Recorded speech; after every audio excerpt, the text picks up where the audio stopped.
man found guilty of murdering teenager Carly Ryan. Murdered in 2007 by an online predator. Her attacker had created fictitious online identities to ultimately lure the teen to her death. Carly Ryan's 48-year-old alleged killer is taken into custody. Carly Ryan was a 14-year-old girl who met a boy named Brandon on the internet. The two instantly connected and eventually began a relationship, but unfortunately it would end in tragedy. Carly Ryan was born on January 31st, 1992. She lived with her mother and younger brother in Stirling, Australia. Stirling is a small town located in the Adelaide Hills in South Australia. Carly's mom, Sonia, had Carly when she was just 20 years old, and was a young single mother raising Carly all on her own, and she would later say that having Carly gave her a purpose in life. As Carly got older, her and her mom's bond only would grow stronger, and they were more like best friends. Carly would go to her mom with everything, and really trusted her mom's opinion on things. Carly was described as a sweet, fun-loving girl. She was said to have a very good sense of humor, and would make all of her friends and family laugh and smile. As she got into her teen years, Carly began expressing herself more with the emo subculture scene life, and had formed a new group of friends. Unfortunately, with these new friends, Carly began drinking alcohol. And at one point, she had to be rushed to the hospital because she had gotten alcohol poisoning. Carly told her mom that this was a wake-up call, and she didn't want to continue her life like this, and decided to distance herself from that friend group. In 2006, Carly, who was 14 years old, spent most of her time, like most teens that age, on the internet, particularly Myspace, which was really big during this time. I actually never had a Myspace because that was not my era of the internet, but I'm pretty sure my older siblings did, and Myspace is basically a social media networking site. It was basically the Instagram, Twitter, Facebook of the thousands, which I know a lot of you probably know what Myspace is or have heard of it, but in this case, maybe you haven't. During the time of this case, Myspace was pretty much the place where most teenagers would go and spend their time. The thing was, though, a lot of the people you talked to or meet on Myspace were people you didn't know, which was, I think, what attracted a lot of people to it. You'd set up an account of yourself with your name, age, and interest, and you assumed the people you were talking to were using their real name and age as well. But as we know with the internet, that's not always the case. But a lot of people didn't know that at the time. This was during a time when the internet was new and fresh, and it almost seemed safer to talk to people on there than outside in person, where who knows what would happen. That's what Sonia believed. She found comfort in the fact that Carly was in the next room talking to her friends and people she'd meet online. It was safer that way, knowing she could go and see what Carly was doing online and monitor her at times. Sonia did trust Carly with the things she did online because Carly was a very smart and intelligent girl, and Sonia knew that if Carly was having problems, she'd come to her with them. Still, Sonia made her own Myspace account and would occasionally look to see what Carly was doing. During Carly's time on Myspace, she met a young man named Brandon. This was actually someone Carly's friends had been talking to for a while, and decided to introduce the pair to each other. Brandon was 18 years old, so quite a bit older than Carly, who was, like I said, 14 at this time. He said he was a musician from Melbourne, Australia, which was about 8 hours from where Carly lived in Stirling. The more the two talked, the more they realized they had in common. Carly was very into music and realized they both liked the same bands, and as I said, he was an aspiring musician, which to Carly made him even more attractive. As the two spent more and more time talking to each other, they decided it was time to make things official and begin a long-distance relationship with the hopes that one day they'd be able to meet. Now, Carly's mom knew about her relationship with Brandon and was a little bit weary of the fact that he was so much older than her daughter, but the fact that they were just talking over the internet gave her some peace of mind, and also her daughter seemed so happy talking to this boy. Sonia would look over Carly's shoulder while she was talking to Brandon and monitor their conversations from time to time, and she said that everything was fine. She said, "Oh, Mum, I've met this really nice guy on the internet and he's friends with all my friends and he loves all the music I love and he loves the things that I'm into and he gives me advice and this is sort of how it all began." And then as time progressed, as months went by, then the words started to come of, "I care for you, you're really beautiful, you're really special." Her face would light up in the kitchen when she was on the computer. While Sonia kept an eye on Carly's relationship, so did Brandon's father, Shane. Like Sonia, he would look over their conversations and routinely comment on posts made by the couple. Carly looked at Shane as a father in her life, as she was raised by a single mom and never met her dad. It was January 2007, which meant Carly's 15th birthday was coming up, and she was absolutely so excited for it. She asked Brandon if it would be possible if he would come down for her birthday party, and they could finally meet. Brandon agreed, and Carly was thrilled as she was finally going to meet the boy she had been talking to for over a year now.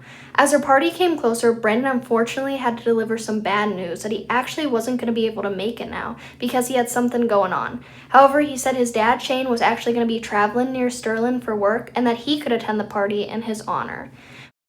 When Carly heard the news, she was crushed. She was so excited at the fact of meeting Brandon. However, the idea of Shane coming in his place perked her back up a little bit. She asked her mom about this, and Sonia said she needed to talk to Shane first on the phone, so they did just that. Sonia and Shane had communicated online already over their kids' dating, so he wasn't a stranger to her, but she just wanted to actually talk to him before the plans could be arranged. After a phone call that Sonia felt satisfied with, they set it up and Shane would come to the Ryan household for Carly's birthday party. The weekend of Carly's party arrived and Shane traveled to Sterling, Australia. Carly's mom didn't feel comfortable with him showing up at the house, so they decided to meet in a public place, and later on he would attend the party at their house. Upon meeting Shane, everything seemed to add up. He had his work uniform on and badge with his name on, which made Sonia feel better that he was who he said he was. After meeting, they went shopping where Shane spent hundreds of dollars on clothes for Carly. He told her that this is what Brandon would want her to have. After spending the day with Carly and Sonia, Shane said that he was going to book a hotel, but Carly's mom told him that that was nonsense and not to waste his money, and that he could stay at their house in the guest room. The day of Carly's party, a bunch of her friends and family arrived. Sonia said Shane was very polite and very interested in meeting Carly's family and friends. During the party is when Carly started noticing Shane's odd behavior come out more. He would become very possessive over Carly and watch her throughout the whole party. At one point, Carly was talking to one of her ex-boyfriends that she had invited, and Shane got infuriated and guests said, and I quote, threw a tantrum. He told her he called Brandon and that he was upset with her, and Carly said that she wouldn't talk to her ex anymore. Eventually, it was time for gifts, and Shane gave Carly the gift from Brandon, which was lingerie and a nurse's outfit. Although Carly hadn't asked for these items, she was just happy that her boyfriend had thought of her. The party continued, and eventually Carly and her friends went to her room and went to bed for the night. Shane originally went to sleep in the guest room, but in the morning, Sonia would find something truly disturbing. Sonia woke up the next morning, and as she passed Carly's room, she became horrified. Shane was not in the guest room anymore, and instead he was in Carly's room, laying in her bed. He was fully clothed and on top of the covers. Sonia screamed and woke him up and told him to get out. Shane got up without saying a word and rushed out of the house and drove off. Once Carly woke up and heard the commotion, she began to cry and beg her mom to fix things with Shane, as she didn't want her relationship with Brandon to be ruined because of this argument. Eventually, Sonia let up, but she told Carly she was never to have any contact with Shane again. She took Carly's phone and limited her internet access at this point. Carly could still contact Brandon, but I'm unaware if Carly ever told him about his dad's behavior. But regardless, she still wanted to have a relationship with Brandon. Carly would later reveal to her mom things that happened at the party, including Shane trying to get her and her friends to kiss each other. She also told her that Shane made sexual advances towards her and had touched her inappropriately and told her, I love you. I would never let anything happen to you. You're beautiful. Carly rejected Shane and called him fat and old. When Carly's mother heard this, she was enraged. She sent an email to Shane calling him a predator and that if he ever contacted them again or tried to see Carly, she would call the police. Shane responded back to Carly's mom calling her a bitch and said he was lying and defaming his character. He told her he was going to forward this email to his lawyer. He later on said in the email that Brandon and Carly were going to be together and that Carly would end up living with him and Brandon and leave Sonia as she wasn't being supportive like he was of the relationship. This went on for several weeks, and on February 19th, Carly asked her mom if she could take the bus downtown to meet up with some of her friends to go shopping. Sonia agreed, as this was something Carly and her friends did regularly. She told her mom she wouldn't be back until the next morning because she was going to spend the night at one of her friends' homes and have a sleepover. She gave her mom several hugs and told her she loved her as she left. Unfortunately, this would be the last time Sonia would see her daughter. The next morning on February 20th, Sonia received a call at the house from someone claiming they had found a purse. They assumed someone had lost it and decided to call the owner from an ID that was found inside of it and let them know it had been found. This purse had belonged to Carly, and the ID found inside was hers. Sonia became very worried at this point. Why was Carly's purse laying out, and why was it in an area Carly wasn't even supposed to be in? She tried to call Carly, but there was no answer, but she knew her daughter had her phone on her as she saw her leave with it, and she had gotten a text from Carly the night before that said, "Mom, I'm okay. Everything is good." She began calling the friends Carly had said she was going to hang out with the day prior, but they said they hadn't been with Carly the day before, and she hadn't spent the night at their house. Sonia instantly called the police and reported her daughter missing. Unbeknownst to Sonia, a body had been found that same morning. The police had received a call that morning at about 6 a.m. about a body floating in the water at Horseshoe Bay in Port Elliot. Horseshoe Bay was about an hour from where Carly lived. Once paramedics got to the scene, they attempted to revive the person, but unfortunately all the attempts failed. There was no ID on the body, so the police were unsure of who it was. All they could tell was that it was a young girl. At first, they thought it could have been an accidental drowning. However, after looking at the body, they quickly realized it wasn't. The body had bruises all over, especially on her face, and in the sand not far from where the body was found, there were signs of a struggle. Some of the sand had been patted down and disturbed, and they also found a necklace, a ring, and a tip of a latex glove, which were further signs something more sinister had taken place. They took these items for evidence and began trying to figure out who this girl was. Eventually, police were able to connect the body to Sonia Ryan, who had reported her daughter missing that same morning. The police went to the Ryan household and informed Sonia of the body they had found that morning. Sonia was in shock and wanted to go down there to the morgue to see if it really was Carly. Upon seeing the body, Sonia's worst fears were confirmed. It was, in fact, Carly. I walked into a room with a curtain and they said to me, "Are you ready?" And they pulled the curtain back and there was my daughter. Her fists were clenched, her jaw was clenched, she was beaten. She suffered terribly at the hands of a monster with no remorse. An autopsy was done and it revealed Carly had 19 different injuries, 6 to 8 of which were blows to her head. Her cause of death was determined to be from several different things, including the blows to her head as well as suffocation and drowning. The ME also said that it's believed that she could have been alive for quite a while after she was thrown in the water. When news of Carly's death was spread to the media, things took a turn. The media blamed Carly's death on the fact that she was into the emo scene. Furthermore, the media took it one step further and decided to camp outside of Carly's school, trying to get more information out of her already heartbroken and distraught friends. They were eventually told to get off the school property. At this point, police decided to look at CCTV footage from around Port Elliot, where Carly's body had been found, and while looking through the footage, they were able to find several videos of her. In this CCTV, it showed Carly at a hotel, a fish and chip shop, and a Subway restaurant, but she wasn't alone. Carly was with 2 men, however it seemed like she knew them and wasn't in any danger. After looking through all CCTV and talking to witnesses, they were able to figure out the last time Carly was seen alive was around 9:45 p.m.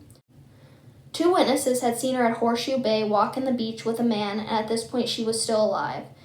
Witnesses also came forward and said they had seen a light blue car with Victorian license plates around the Port Elliot area as well as Horseshoe Bay. The witnesses were so observant and even said that they had seen a badge with the number 24 on it on the car's front dashboard. Police began digging into Carly's life to figure out who would want to hurt her. One of the things they looked into was her internet usage and who she was talking to online. They were able to look at her Myspace where they found thousands of messages from a user named Corrupt Koala, aka Brandon Kane. Looking closer into their messages, police saw signs of a much darker relationship than anyone had imagined. At first, their relationship seemed quite normal, as one would expect. However, over time, Brandon had been slowly isolating Carly from all of her friends and turning them against her. He would tell her friends lies about things Carly had said about them, and even make up lies about Carly herself, and was basically creating this scenario where Carly and her friends would not like each other anymore, and it worked. A lot of Carly's friends had distanced themselves from her, which meant Brandon was really Carly's sole friend, and the only person she could talk to.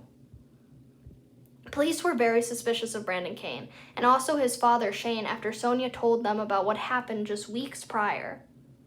They were able to find the phone number linked to Brandon that Carly would call him on, and it was linked to a residence in Melbourne, Australia. 11 days after Carly's body had been found, the house was raided. In the driveway was the same blue car witnesses had described and still had the badge sitting on the dashboard. Inside the home, the police arrested 2 men that occupied the house. One was a 48-year-old man named Gary Newman, and the other was his 17-year-old son. Sonia had only known the older man, however, she knew him under a different name.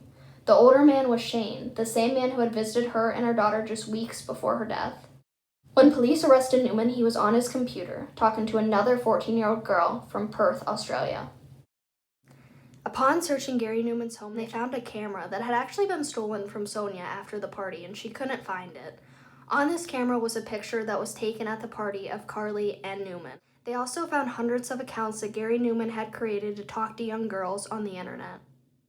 Police decided to confiscate Newman's computer, and they found child pornography along with a spreadsheet of over 200 online personas that he had created to talk to young girls. He had written down passwords to all his different accounts and had written down descriptions of the girls he was talking to. Next to Carly said Adelaide slut, and then said RIP. They determined that Newman had been talking to young girls for years and had actually tried to meet up with another young girl before meeting Carly, but luckily for her, she didn't show up. At first, Newman denied even knowing Carly. However, when they showed him CCTV that put him with her, he changed his story and said that he did know her and that they had met up along with his son and went to the places seen on CCTV before going to Horseshoe Bay. He said he offered Carly a ride home, but she refused, and him and his son left, and that she was still alive at that point and he had nothing to do with her murder. It was soon proven that Newman had been both Shane and Brandon this whole time, and his son had no involvement in the accounts, and that Newman just made him come with him that day because Carly wouldn't show up if it had just been Shane. He needed someone who could play the role as Brandon, which ended up being his son. After gathering all the evidence and doing interviews, the police finally believed they knew what happened to Carly Ryan on February 19th. They believe Carly and Brandon, who was actually Shane, talked on the phone earlier that day, and he had convinced her that she would meet Brandon that night, but she couldn't tell her mom because Shane was going to be there and her mom would be upset if she knew Shane was there. Carly then packed things for the night, including an extra change of clothes, her phone, and some lip balm. She hugged her mom goodbye and said that she loved her and then headed off. She took a bus down to Port Elliot where Brandon said him and his dad would be.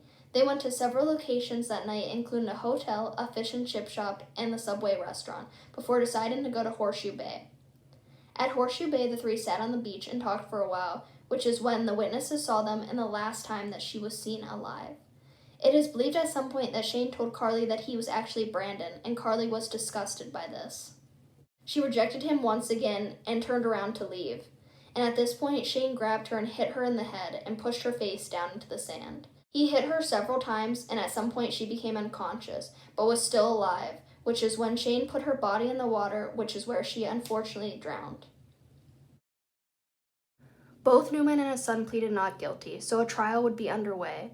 In Newman's son's trial, they didn't have enough evidence to say he had been helping with the accounts, as he had only been staying with his dad a month before the murder. He was also being cooperative and was willing to testify against his father, so he was acquitted of all charges. Because he was a minor when this crime happened, his name has never been released to the public. At Newman's trial, not only did they have his son's testimony of the events that occurred that night, but they also had physical evidence. DNA that was found on the latex glove that he had been talking to, and they also found sand on his shoes that matched sand at Horseshoe Bay. Prosecutors also showed all of Gary Newman's online personas, as well as the fact that he had been grooming girls online for years. They talked about how Newman had been talking to Carly's friends, but when they weren't interested in him, he moved on to Carly. He stalked her Myspace account and changed things on his to make it seem like they were into the same things. He talked to her as Brandon Kane and groomed her for 18 months before coming to her house in Sterling, where she ultimately rejected him after he made advances on her, which is when he decided he would end her life. Newman actually decided to take the stand in his own defense, which ended up being a disaster. He claimed he was asexual and therefore not interested in sex with Carly or any other girls. He said he viewed Carly as a daughter and felt fatherly towards her.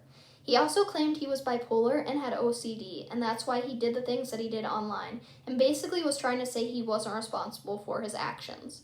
The jury did not buy this and came back with a guilty verdict. Gary Newman was sentenced to life in prison with a possibility of parole after 29 years. During the end of the trial, the judge said to Gary Newman, Gary Newman deserves a life behind bars for his grossly perverted plan to deceive, seduce, and murder Carly. It was a terribly cruel thing you did to this beautiful, impressionable 15-year-old child. I say child because that's what she was. A child that fell in love with the idea of a handsome, musically inclined, and exotic Brandon Kane. The real man was in fact an overweight, bald, and middle-aged pedophile with sex and murder on his mind. You were sexually obsessed with Carly to the degree that when you couldn't get your own way, you prepared to and did kill her. Newman tried to appeal his conviction a year later in 2011, saying that Sonia's testimony shouldn't have been allowed. However, it was denied. After Carly's death, her mom fell into a pit of depression, but she decided she needed something good to come out of Carly's death. She started the Carly Ryan Foundation to help educate children and parents about online safety. In 2013, Sonia was named the South Australian of the Year for her work with the foundation. In 2017, a decade after Carly's death, the federal government created Carlys Law. This law makes it possible to prosecute adults lying about their age to minors and intervene before a predator can harm or act on sexual activity with a child, with a maximum charge of 10 years imprisonment. After Carlys Law was passed, a quilt was hung in the Parliament. It consists of all Carly's favorite clothes and patterns in the shape of hearts. It signifies Carly's life and the 10-year battle that Sonia and everyone else took to get Carlys Law passed. As of right now, Sonia is pushing for a version of Carlys Law to be passed in the United States. I'm going to leave links down below to the Carly Ryan Foundation as well as the Carly Ryan Facebook for ways you can help. Hey guys, so I know it's been a good minute, but I wanted to pop in at the end of this video and actually just say a couple things to wrap it up. First and foremost, I just want to say I am going to be leaving the links down below, like I just said at the end of the video, to the Carly Ryan Foundation and the Carly Ryan Facebook. So I would really appreciate it if you could go and check it out. They are taking donations, and I know it would mean so much even if you could just donate $1 or just like any little thing, I know would mean so much to Sonia and to the whole foundation. And the Carly Ryan Facebook also posts updates every now and then, so if you want to stay updated on the case and what's going to go on with her trying to pass the new law in the United States, I'm definitely going to keep up on that as well because I would like to know if anything's going to happen with that and also just stay updated with what Sonia is doing. The last thing I want to talk about is, this is pretty much the most important part and why I wanted to come on at the end of this video, and that is because I want to ask you guys to please be respectful. While researching this case, I cannot tell you how many times I saw disrespectful comments about Sonia. It was awful, honestly. Like, I honestly have never seen that many disrespectful comments and just hurtful and mean comments on any true crime case that I've worked on. People were just constantly blaming her, and it honestly just disgusted me. So I just wanted to come on and say to please be respectful. Something that I like to tell people is that you don't know what things are gonna be like or what's gonna happen until you've like been in that person's shoes. Like, you don't know what you're gonna do until you've actually been in that position. So just please be nice, guys. At the end of the day, like, there's no point in being mean to people, especially victims and victims' families. I really don't understand victim blaming. It's really disgusting to me, honestly, and I just wanted to ask you guys to please be kind and nice in the comments, because if Sonia would ever see it, or just, you know, there's just, even if she doesn't see it, like, it's just mean. Like, just please be nice, please be respectful, and that's all that I can really ask. At the end of the day, she has done so much work to help create new laws and just a bunch of other things to help other people prevent these situations from happening. I know as a young kid, I used to go on the internet a ton, and I would talk to people I didn't know. And I remember always being drilled, like, people would always tell me, like, my parents and everybody would always tell me, like, oh, be careful who you're talking to. Because of Carly's case and, you know, a bunch of other kids' cases, I definitely think it helped me and a lot of other people, I can guarantee, on how to be safe online and prevent these kinds of things from happening. So yeah, I just wanted to take a second to pop in and say these things. I know a lot of you guys are awesome and amazing and you wouldn't do this anyways, but I just wanted to come in and say that because of how much negativity and just horrible things that I saw while researching this case. Anyways, that is going to be it for me today, guys, and I will see you in the next episode of Curious Case Files.